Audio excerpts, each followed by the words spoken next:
त्याच्यामध्ये महिलावर अन्याय अत्याचार होतोय, तातडीने खराताची चौकशी करा, गुन्हा दाखल करा, हे काम रुपाली चाकणकरांचं आयोगाच्या अध्यक्ष म्हणून होतं. ज्याचे पूजन तुम्ही करत आहात त्याचे पाय त्या पात्रतेचे आहेत का, त्याचे पाय त्या देवाच्या अंशासारखे आहेत का, हे बघायची जर अक्कल राज्य महिलाच्या आयोगाला नसेल तर तुम्ही कुणाचेही पाय धुवाओ, आम्हाला काय करायचंय. अखेर राजीनामा झाला म्हणजे राजीनामा घेतला.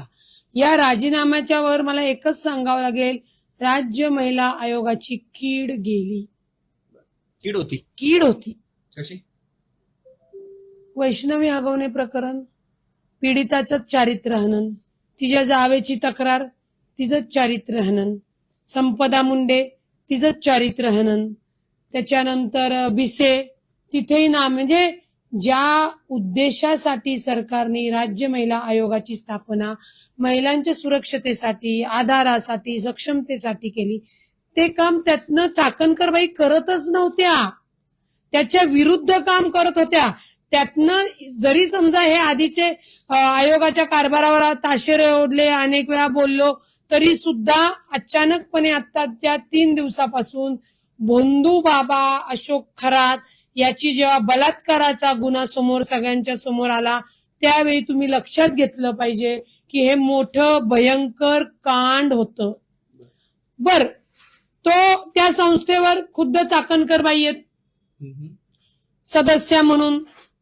ते असताना सुद्धा आपण लक्षात घेतलं पाहिजे की त्या पोलीस चौकीला फोन करतात की खरातची काही व्हिडिओ क्लिप कोणी व्हायरल करणार म्हणून ती तक्रार तातडीने घ्या. तो व्हिडिओ त्यांनी बघितलेला होता. ती महिला जेव्हा पोलीस स्टेशनला जाते आणि सांगते माझा व्हिडिओ व्हायरल होतोय, अरे त्याच्यामध्ये महिलावर अन्याय अत्याचार होतोय, तातडीने खराताची चौकशी करा, गुन्हा दाखल करा, हे काम रुपाली चाकणकरांचं आयोगाच्या अध्यक्ष म्हणून होतं. त्यांनी तो प्रकार दडपला. वर्षापूर्वी पत्रकाराला धमकावलं, पदावर बसून पदाचा गैरवापर करून पोलिसांच्या माध्यमातून माफीनामा घेतला. कुणी अधिकार दिलता त्यांना?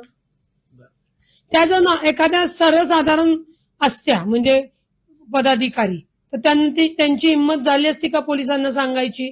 पोलिसांनी तरी केलं असतं का? म्हणजे पदाचा गैरवापर त्यांनी केला असं तुम्हाला थोडक्यात म्हणायचंय. एक प्रश्न तुम्हाला विचारतो की रुपाली चाकणकर यांनी स्पष्टीकरण दिले या सगळ्या गोष्टीवर, ते पटतंय? ऐकलंय? त्यातले कुठले मुद्दे पटतायत तुम्हाला? तुम्ही सांगा. तुमचं तुम्ही पण सांगा, शिकलेला सुज्ञ. त्यांचं व्यक्तिगत जे मत आहे ते मांडलेलं आहे, मात्र ते सार्वजनिक जीवनामध्ये जेव्हा राहतो तेव्हा हे त्यामध्ये कुणीही गुरु करावा, कुणीही त्याचे पूजन करावे, याच्याबद्दल आक्षेप नाही. पण तो ज्याचे पूजन तुम्ही करत आहात त्याचे पाय त्या पात्रतेचे आहेत का, त्याचे पाय त्या देवाच्या अंशासारखे आहेत का, हे बघायची जर अक्कल राज्य महिलाच्या आयोगाला नसेल तर तुम्ही कुणाचेही पाय धुवाओ, आम्हाला काय करायचंय. कदाचित त्यांना माहिती नसेल त्यांच्याबद्दल. असं जर आपण काही काळापर्यंत मानलं तर त्यांनी वर्षापूर्वी त्या भोंदूबाबाची पोलखोड केलेला जो प्रकार आहे का थांबवला? त्यांनी जो व्हिडिओ ज्या महिलेसाठी शिर्डी पोलिसांना फोन केला तो व्हिडिओ दिसतोय, ती महिला व्हिडिओ दिसतीये, त्यांचा गुरु माऊली दिसत नाहीये का त्यांना त्या व्हिडिओ मध्ये?